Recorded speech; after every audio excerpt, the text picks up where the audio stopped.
Hey everybody, gonna go ahead and try this again here. Hopefully we have some sound. It's actually kind of appropriate that my first one didn't work with sound, considering I have a vocal disorder. That's kind of funny. So you gotta laugh, you gotta go with what you can. So the fact that my sound did not work on my first video, I think it's just kind of ironic, right? Hi Dottie, can you hear me this time? All right, so thank you, I'm so glad. Hi Tiffany, thank you so much for having me. So first things first, as I definitely want to thank Tiffany for asking me to speak in here. She's heard some different parts of my story, probably doesn't even know everything yet, and she really felt that I have some messages that she thought some of you might appreciate, might want to ask me about, talk about. Feel free to ask me any and all questions. Everything's open. Nothing's off the table, so it's all open game here. So ask whatever you want. So really quick, let me just tell you about where I am now, because I think that's the biggest change for me. So where I am now is I am currently recently quit my corporate job of 13 years, pretty high paying position, and have quit it to sell lipstick. Yep, that's pretty much it. And I am very, very happily married to an amazing man, my husband Jeremy, who's a great husband to me, and I'm 35 years old, and I do suffer from a speaking disorder called spasmodic dysphonia. My voice is actually super, super good for me right now. If you want, I can get you some voice samples and some old videos when it was not so much. And I also have a video of my treatments for that we can talk about in a minute here.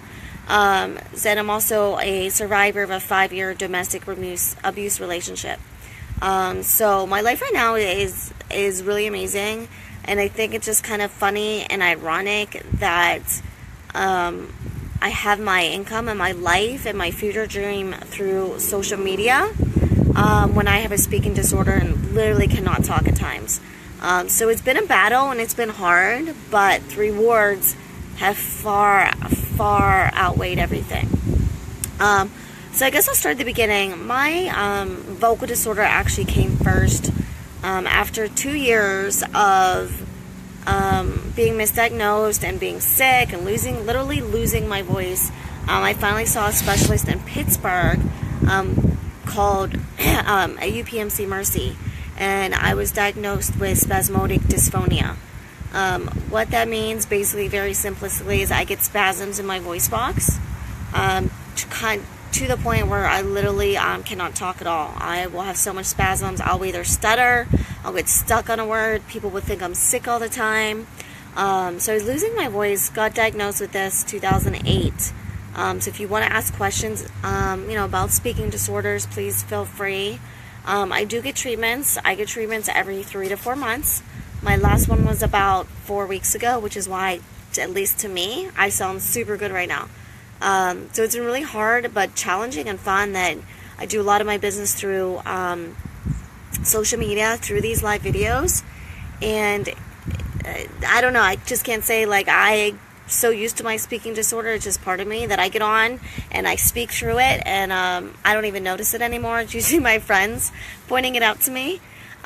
So it's been a struggle, but one of the most rewarding parts is I started talking about it. Instead of being embarrassed, I started talking about it. And what's great is now, like, my other team members, like Jenna Brooks is having throat problems, and I don't know that she has what I have. But because I reach out to it and I speak about it, I've been able to share and recommend some doctors to her and at least, get her on the right path. So that's why I like to share this information with people, because you never know, who needs your help. And which is kind of funny, because a lot of diseases and disorders are called silent disorders, because a lot of people think that if they can't see something physically wrong with you, that there's nothing wrong with you, right? So there's a lot of silent disorders going on around, and I just think it's ironic that my silent disorder is that I literally go silent. But my treatment is actually Botox. I get shots, injections directly into my voice box, which frees my muscle so that it can't spasm. Tiffany, I see an ENT. So I go to an ear, nose, and throat specialist at UPMC Mercy. My doctor is Dr. Clark Rosen. He has been amazing. Like I said, I was misdiagnosed for over 2 years. I was told that it was stress, that it was all in my head, that it was a mental thing, and that's why I was losing my voice after my first divorce. I was told I had acid reflux and kept getting scopes. I finally went to this doctor in Pittsburgh, and I spoke 2 sentences. I spoke 2 sentences, and he's like, I know exactly what you have. He's like, you are a poster board, is that what they call it, poster child for this disease. He actually videotaped a lot of my speaking lessons, and I know he uses me in a lot of his presentations and teachings about it. It's not even something that a lot of ENTs know about. It's very specialized division of ENT. But it's called spasmodic dysphonia, and there's different versions of it. And I just have to say I'm blessed, because even a lot of people after treatments can't speak like this. They speak how I do when, before the shots. So although it can be really bad for me and heartbreaking when you can't speak and communicate, when it starts to get bad, my hardest thing is I love going out with my friends. I have a great support system, but it can get really discouraging when I was out with friends, and once you have that noise around you and I can't communicate with my friends, and I literally am exhausted trying to talk normal. So it really makes me appreciate other people too, and their disabilities, their handicaps, their issues. So it's really made me a more compassionate person by having this disorder, but it's made me be even stronger. So I always laugh when my teammates are like, I don't want to go live. I'm so nervous to go live. I'm like, seriously? If I can go live when I can't even talk, you can definitely go live. Yes, Tiffany, sometimes you have to make your own way, and I used to always settle for just what was, and I've learned that there's always something better, and to not give up. So that's the speaking disorder part of it. It's something I'll have for the rest of my life. Will probably progress. It's kind of stagnant now. I'm at the same level, but it will definitely progress over the years. So a couple years after this speaking disorder, I ended up in a domestic abuse relationship. Physical, mental, emotional, all aspects of it. And I'm a pretty independent, strong woman right now, I think. And even at the time, I used to always tell people, I was telling myself what was happening. I was saying, if this was happening, I would tell my friends this, and I would tell my friends this if it was my friend. And I just couldn't tell myself that. And I've really learned going through it, it's even if you're being physically abused, it's the mental part that traps you there. It's a lot of shame and embarrassment. I just didn't even want people to know that it was happening, because you blame yourself for it. And I've actually been asked to speak more about that too, because I have a lot of paramedic friends, and they tell me, Jen, this is rare, because they said normally women or men do not survive a domestic relationship. Either they stay in it forever and ever, so they never get out of it, or they literally don't survive it. So the fact that I'm out of it and I'm better than I was before,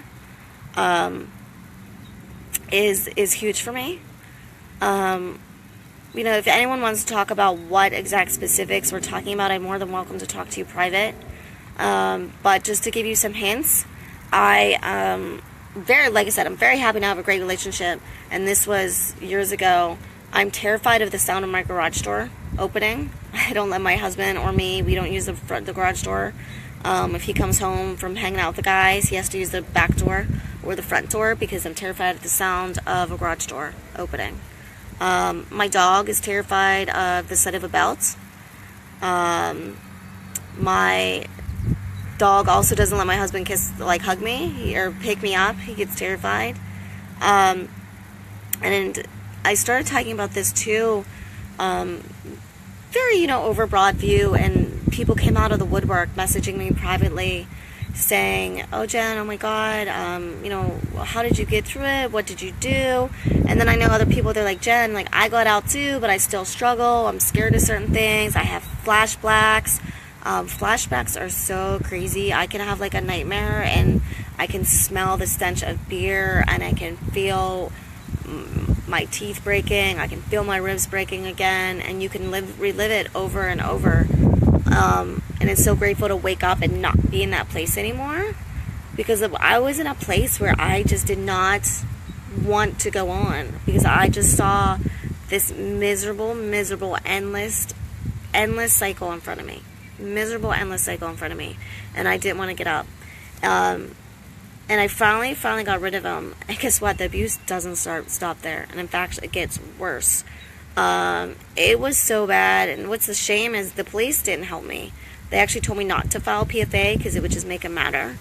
And they said, "Hun," they told me, the only thing it'll do, they said, when we come, if he does something, all it means is he's going to get in more trouble. However, you probably won't be around. But the hardest thing for me about the abuse was telling my parents, especially my dad. It was really hard for me to look at my dad and tell him that I'd been lying to him, and to see his face when my dad, thought he disappointed me by letting this happen. That was probably the hardest part of getting out of it. I knew that I would have to physically go through hell, and I would have to fight for my life to get out. But just the look on my dad's face when I had to tell him what was happening was horrible. But this is what I encourage you, and this is why I encourage you I encourage people to talk about everything. Talk about your dreams, talk about your goals, talk about your disorders. And I found out I had to talk about the abuse. I had to talk about it, and I started telling everyone. And it wasn't to get him in trouble, because I was even beyond that, but it was just because so it would make it happen. Once all these people knew about it, no one was letting me go back. No one was letting me get back with him. No one was letting him near me. So I had to share my story so that I wouldn't resort back to that, or I wouldn't get sucked back into it. And I had such great support. I finally did have to call the police because of an incident. Actually, other people called the police, and I did end up with police patrol in my neighborhood at my work. And crazy shit, when I'm talking to you, like crazy shit. He actually came to my house afterwards and stole my dog out of my house and was sending me ransom pictures of my dog, telling me I'd never get him back. Crazy shit. But girls, you are so much more powerful than this. And the thing is, when you take the power away from them, they disappear. When you take the power and hold people have over you, and when you tell people that you need help, it's not a shame thing. It's a support system. That's why we're here for each other. And that's why I love my teammates. I love my groups, because I can tell them these things and not feel ashamed. And I can tell them these things, and they want me to achieve. They this, finding other women who want you to succeed and want you to be better is amazing. And I would not be where I was today without them. So let's fast forward really quick now to how the MLM, SeneGence, plays a part in this. So I actually previously, after I finally got rid of my ex, I kind of took a health and fitness journey, a personal development journey, a fix myself journey, which was great. And during that, I found my husband, who was absolutely amazing. We got married. And then my goal with my past MLM was me and Jeremy really want to have a family. We finally found each other. We're finally blissfully happy, and we want to start a family. It's the only thing that could improve on my life. So my goal was that by the time I got pregnant, I would leave my job and not go back to work after my maternity leave. That was my goal. So in January of this year, we found out we were pregnant. Could not have been happier. That was another amazing moment to tell my dad, tell my husband, tell my mom, my sister. So unfortunately, we did keep the secret for about 2 months to ourselves. About 2 weeks after we told everyone, we miscarried. So that was in March 1st of this year.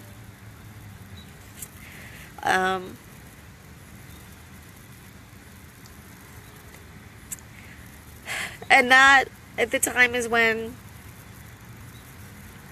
SeneGence came into my life. I joined March 15th, and I think I needed something to pour my heart and soul and my activity and my energy and my feelings into. So I just went full force with it. And I have to tell you, it is giving me in 3 months, 3.5 months, it is giving me opportunity to quit my full-time career job. And to actually, my past dream had been to work until I went on maternity leave. Now, I'm done. I don't even have to worry about maternity leave. I'm already there. I'm already home. Now I have the extra time to relax and de-stress. My husband fully believes I miscarried because of the stress of my job. Heavily have time to make that baby, because I wasn't even home for that. I don't know how I was going to have a baby if I'm not even having time to make one. And what's even great is all these women, I've only known them for like 3 months. A lot of my women on my team I've never even met before. And they're sharing their journeys with me. They're sharing their own stories about loss and love and growth and hitting goals. And I love being able to help other women to do that. So while we're not pregnant yet, we now have the time to work on it. And I have the opportunity and the flexibility to figure out what it is that we want and how we can achieve that. And it's so crazy because the life I lead now, like, I'm telling you these stories about struggle with disorders and struggle with abuse, and I don't even feel like I'm talking about myself. Like, I tell you this story and I'm so detached from it. If I sat down with you and actually talked to you about exact things that happened, I don't even know if I'd get upset about that, because it's not, it's not me anymore. And I took that power back and gave it to myself. So I always encourage you.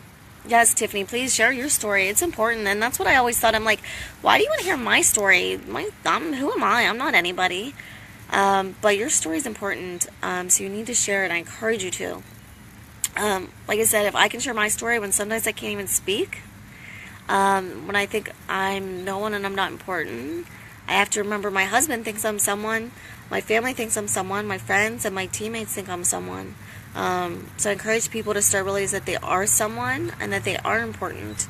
And it's not bragging, it's not ego, it's not bragging, it's not ego. You believe in yourself 100%. Tiffany, yes, it's a transformation like crazy. Like I said, I don't even know that girl.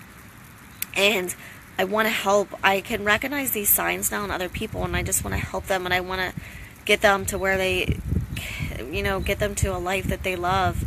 And Synergist has given me that opportunity, and I just want to give that to other people. So Tiffany, I'm super blessed. Like I said, I haven't met Tiffany before in real life. Hopefully someday we will. There's tons of events going on, so I hope to see you at some of them. But just to have a complete stranger reach out to me and was like, Jen, you need to share this. Can you please share this to my people that are important to me? So, Tiffany had me come in here because you're important to her. And she wants you to see what all you can have and be all that you can be. It's the 4th of July, and I said this earlier to someone, but I'm seriously celebrating freedom. Freedom from a bad relationship. Freedom from a career. Freedom to actually enjoy my life and live it with my husband and how we want to be. So it really is a weekend of celebrating. So thank you for listening to me. I hope some part of it touches you. Maybe you empathize with some part of it. And I hope that you have a great 4th of July. And I wish you freedom in everything. And I wish you love and peace. I'm Jenny Lynn. I'm on Facebook. Please feel free to reach out to me. I will talk at any time. Sundays are usually my digital detox, but this is important to get on. So thank you if you watched me. I appreciate Tiffany. You are a beautiful woman. I hope you start sharing your story, because every story is different and every story is important, and every story is going to touch one person's life. That's all it takes, is just one person for that story to touch. So thank you for having me. Celebrate freedom this weekend, and you guys have a great weekend. Thanks, Tiffany. Bye.